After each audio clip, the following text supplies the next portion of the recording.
Bismillahirrahmanirrahim. Assalamu alaikum. I am a maths teacher for class 4th in Latif Nazir Memorial High School. Today I explain exercise 2F question number 2 and 3. So students, हमने यहाँ पर exercise 2F का question number 1 भी complete कर लिया था. Question number 4, 5 भी हम कंप्लीट कर चुके थे. आज हम क्वेश्चन नंबर 2 कंप्लीट करेंगे. पेज नंबर 45 पर एक्सरसाइज 2F हमारी चल रही थी. प्रीवियस वीडियो में हमने क्वेश्चन नंबर 1 कंप्लीट किया था. तो हमारी क्वेश्चन नंबर 2 है हमारा, state whether the following are true और फॉल्स.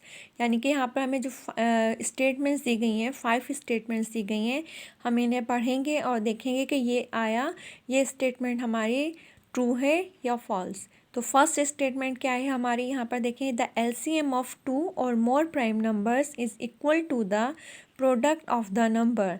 यानी कि जो LCM लेते हैं हम प्राइम नंबर से, वो इक्वल होता है प्रोडक्ट, यानी कि जो हमारा आंसर आता है उस नंबर के इक्वल होता है. तो ये स्टेटमेंट हमारी राइट है. तो यहाँ पर हम ट्रू लिख देंगे फर्स्ट ब्लैंक में, ट्रू. अब हमारे पास जो हमारी सेकंड स्टेटमेंट क्या है, हमारे पास द LM से ये मिस प्रिंट है, हमने इसको सही कर लिया. The LCM of 14 and 42 is 14. यानी LCM अगर 14 एंड 42 का हम LCM ले हैं, क्या वो 14 है. तो अब हम इसको सॉल्व करके चेक करते हैं कि आया ये स्टेटमेंट हमारी रॉन्ग है या राइट. यहाँ पर देखें स्टूडेंट्स, हमने 14 एंड 42 का हम LCM लेकर चेक करेंगे कि आया हमारा आंसर क्या आ रहा है. यहाँ पर हमने 14 नंबर का LCM लिया. 14 नंबर को सबसे स्मॉलेस्ट प्राइम नंबर से हमने डिवाइड किया. 2 7 14. हमारे पास जो क्वेश्चन 7 आया था, और 7 नंबर किसी भी स्मॉलेस्ट प्राइम नंबर से डिवाइड नहीं हो सकता. 7 नंबर से ही डिवाइड हो सकता है, और 7 नंबर भी एक प्राइम नंबर ही है. तो 7 1 7. तो 14 नंबर के जो फैक्टर्स आए हमारे पास 2 और 7. इसी तरह 42 नंबर के हमारे पास जो फैक्टर आए हैं 2 2 4, 2 1 2. 21 2 से डिविजिबल नहीं हो सकता था, 3 से हो सकता था. हमने 3 7 21. इसके बाद 7 को अगेन 7 से ही हमने डिवाइड किया. ये हमारे पास प्राइम फैक्टर्स आ गए 14 के एंड 42 के. अब हम यहाँ पर क्या करेंगे, हम अपने कॉमन प्राइम फैक्टर्स ले लेते हैं पहले. यहाँ पर हमारे पास जो कॉमन फैक्टर्स हैं 2 और 7, और इसमें हम LCM में क्या मेथड होता है कि जो हमारे जो कॉमन फैक्टर्स होते हैं, हम पहले उनका एक एक नंबर लिख लेते हैं. 2 मल्टीप्लाई बाय 7. अब ये जो हमारे कॉमन फैक्टर्स हैं, इसको लिखने के बाद हमारे पास जो अलग से जो नंबर, जो बाकी के जो नंबर हैं, हम उनको लिख लेते हैं यहाँ पर 3. अब हमारे पास जो LCM आए, LCM of 14 and 42 is equal to 2 7 14 और 14 3 42. यानी कि हमारे पास जो LCM आया है 14 एंड 42 का, वो आया है हमारे पास 42, जबकि हमारे पास बुक में इसका आंसर 14 दिया गया है. यहाँ पर देखें स्टूडेंट्स, यहाँ पर हमारे पास LCM 14 एंड 42 इज़ 14. यानी कि इसका आंसर ये हमारा रॉन्ग है, और ये स्टेटमेंट हमारी रॉन्ग है. तो हम यहाँ पर ब्लैंक में हम फॉल्स लिख देंगे. राइट. अब हमारी जो थर्ड स्टेटमेंट है वो है मल्टीपल्स ऑफ 17 आर. यानी कि 17 नंबर्स के जो मल्टीपल्स हैं वो हैं 17, 34, 51, 68. तो ये स्टेटमेंट हमारी राइट है, क्योंकि 17 1 17, 17 2 34, 17 3 51 और 17 4 68. तो हमारी ये सी वाली जो स्टेटमेंट वो सही है. तो हम यहाँ पर ब्लैंक में ट्रू लिख देंगे. इसी तरह अब हम अपनी स्टेटमेंट डी वाली स्टेटमेंट देखते हैं क्या है. The LCM of 5 10 15 is 30.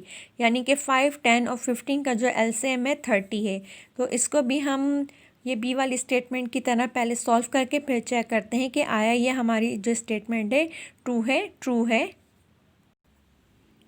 यहाँ पर देखें स्टूडेंट, 5 10 एंड 15 के हमने LCM लिया है. यहाँ पर पहले हमने इनको डिवीज़न मेथड से, 5 1 5, 2 5 10, 5 1 5. 15 को किया 3 से, 3 5 15, 5 1 5. अब इनके जो हमने फैक्टर्स लिए हैं, अब हम इसमें से देखें हमारे पास जो कॉमन फैक्टर जो 5 आ रहा है इसको हम सर्किल कर देते हैं। जो सर्किल हमारे पास आया था 5 एक नंबर लिखा। इसके बाद अब हम बाहर वाले नंबर लिख लेंगे 2 मल्टीप्लाई बाय 3। अब हमारे पास जो कॉमन आ रहा है एलसीएम आ रहा है 5 2 ज़ा 10, 10 3 ज़ा 30, यानी कि हमारे पास जो 5 10 एंड 15 नंबर का जो एलसीएम आया है वो 30 है। तो हम अपने स्टेटमेंट चेक करते हैं दोबारा। यहाँ पर देखें स्टूडेंट्स, ये है एलसीएम ऑफ 5 10 15 इज़ 30, यानी कि ये स्टेटमेंट हमारी राइट है क्योंकि हमने इसको सॉल्व करके चेक किया तो हमारा जो एलसीएम आ रहा है वो 30 ही आ रहा है। तो यहाँ पर हम ट्रू लिखेंगे, ये स्टेटमेंट भी हमारी राइट है। अब हम अपनी लास्ट स्टेटमेंट्स देखते हैं। Multiples of a number are finite, यानी कि जो मल्टीपल्स होते हैं नंबर्स के वो फाइनाइट यानी कि लिमिटेड होते हैं या मखसूस होते हैं, नहीं ये अनलिमिटेड होते हैं। आपको मैंने पहले भी बताया था जो फैक्टर्स होते हैं लिमिटेड होते हैं, जबकि जो मल्टीपल्स होते हैं वो अनलिमिटेड होते हैं। इसलिए ये वाली स्टेटमेंट हमारी रॉन्ग है, तो हम यहाँ पर फॉल्स लिखेंगे। सो स्टूडेंट्स, हमारा क्वेश्चन नंबर 2 कंप्लीट हो गया है। हम अब अपना क्वेश्चन नंबर 3 शुरू करेंगे। यहाँ पर देखें स्टूडेंट्स, हम अपना क्वेश्चन नंबर 3 सॉल्व करते हैं। Select the correct answer from the given options, यानी कि हमें ऑप्शंस दिए गए हैं 4 हमें पहले स्टेटमेंट पढ़नी है, फिर हमने चेक करना है कि इन 4th ऑप्शन में से हमारा आंसर किसके साथ मैच करता है। यहाँ पर हम है द ए है हमारे पास द एलसीएम ऑफ 7 14 28 इज़, यानी कि 7 नंबर 14 नंबर एंड 28 नंबर का जो एलसीएम है वो क्या होगा। तो पहले हम इसको खुद सॉल्व करके चेक कर लेते हैं, फिर हम चेक करेंगे कि हमारा जो आंसर है कौन सा ऑप्शन के साथ मैच करता है। तो हम इसको पहले सॉल्व करते हैं। यहाँ पर देखें स्टूडेंट्स, हमने 7 14 एंड 28 का जब एलसीएम लिया, यानी कि इसको पहले डिवीज़न मेथड से इसके प्राइम फैक्टर्स फाइंड किए। जो प्राइम फैक्टर्स हमारे पास फाइंड हुए 7 2 7 14 नंबर के 28 के 2 मल्टीप्लाई बाय 2 और 7। लेकिन जब हमने इसको कॉमन फैक्टर्स लिया 7, कॉमन फैक्टर्स लेने के बाद हमने बाहर के जो तमाम नंबर्स लिखे 7 2 ज़ा 14, 14 2 ज़ा 28 एंड 28 2 ज़ा हमारे पास आता है 56। एलसीएम जो आ रहा है 7 14 एंड 28 का वो आ रहा है 56। अब हम अपनी बुक में चेक करते हैं कि कौन सा ऑप्शन है। यहाँ पर देखें स्टूडेंट्स, द एलसीएम ऑफ 1 14 28 7, जबकि हमारा जो एलसीएम आया वह 56 वो किसी भी ऑप्शन के साथ मैच नहीं है, यानी कि थोड़ा सा बुक में मिस प्रिंट हुआ है। हमारा जो आंसर आया है वो 56 ही है, तो हम इस 1 को कैंसिल करके यहाँ पर 56 लिखते हैं और यहाँ पर ही हम टिक लगाएंगे, क्योंकि एलसीएम जो है 7 14 एंड 28 का हमने कंप्लीट सॉल्व करके देखा वो 56 ही आ रहा है। अब इसके बाद हम क्या करेंगे, हमारा जो सेकंड ऑप्शन है वो क्या है 36 48 72 और मल्टीपल्स ऑफ, हमें 4 ऑप्शंस दिए गए हैं 48 9 12 और 8, यानी कि जो 36 48 72 मल्टीपल्स हैं, किस नंबर के मल्टीपल्स हैं। हम 8 का टेबल भी पढ़ कर चेक करेंगे, 12 का टेबल भी पढ़ कर चेक करेंगे, 9 का टेबल भी पढ़ कर चेक करेंगे और 48 को भी टेबल पढ़ कर चेक करेंगे, इसको भी मल्टीप्लाई करके चेक करेंगे।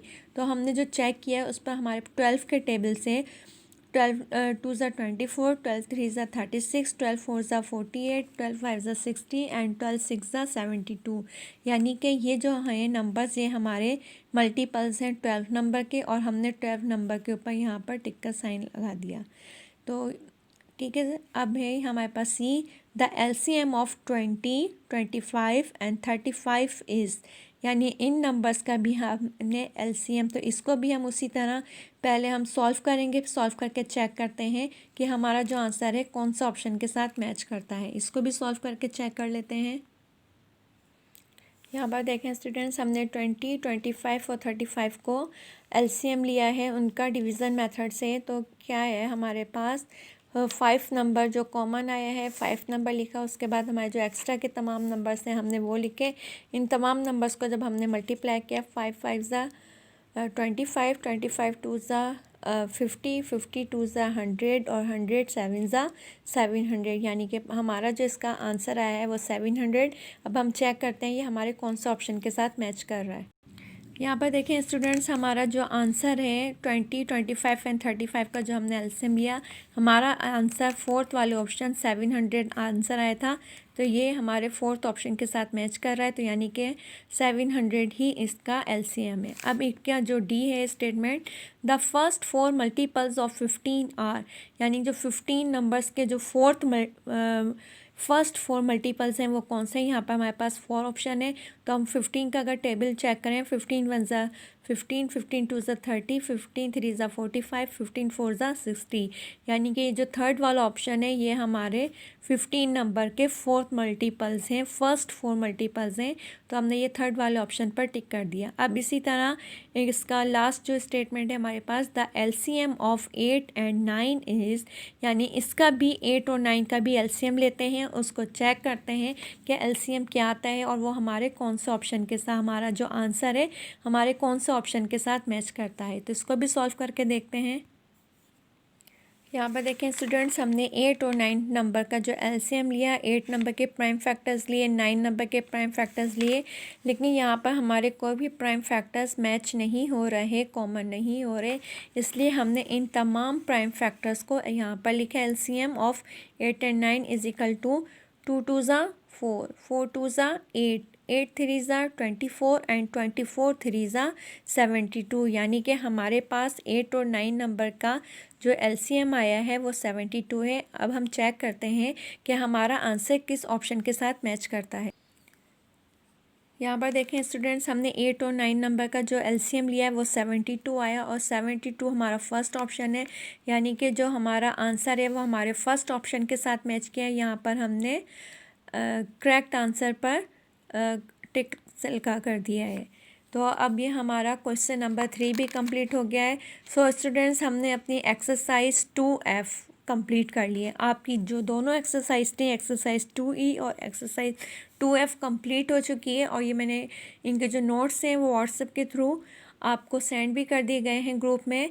तो आप प्लीज़ स्टूडेंट्स अपना वर्क कीजिए, अपना काम कीजिए क्लास वर्क कॉपी में, और कंप्लीट करके मुझे स्कूल में चेक करवा दीजिए। Thank you.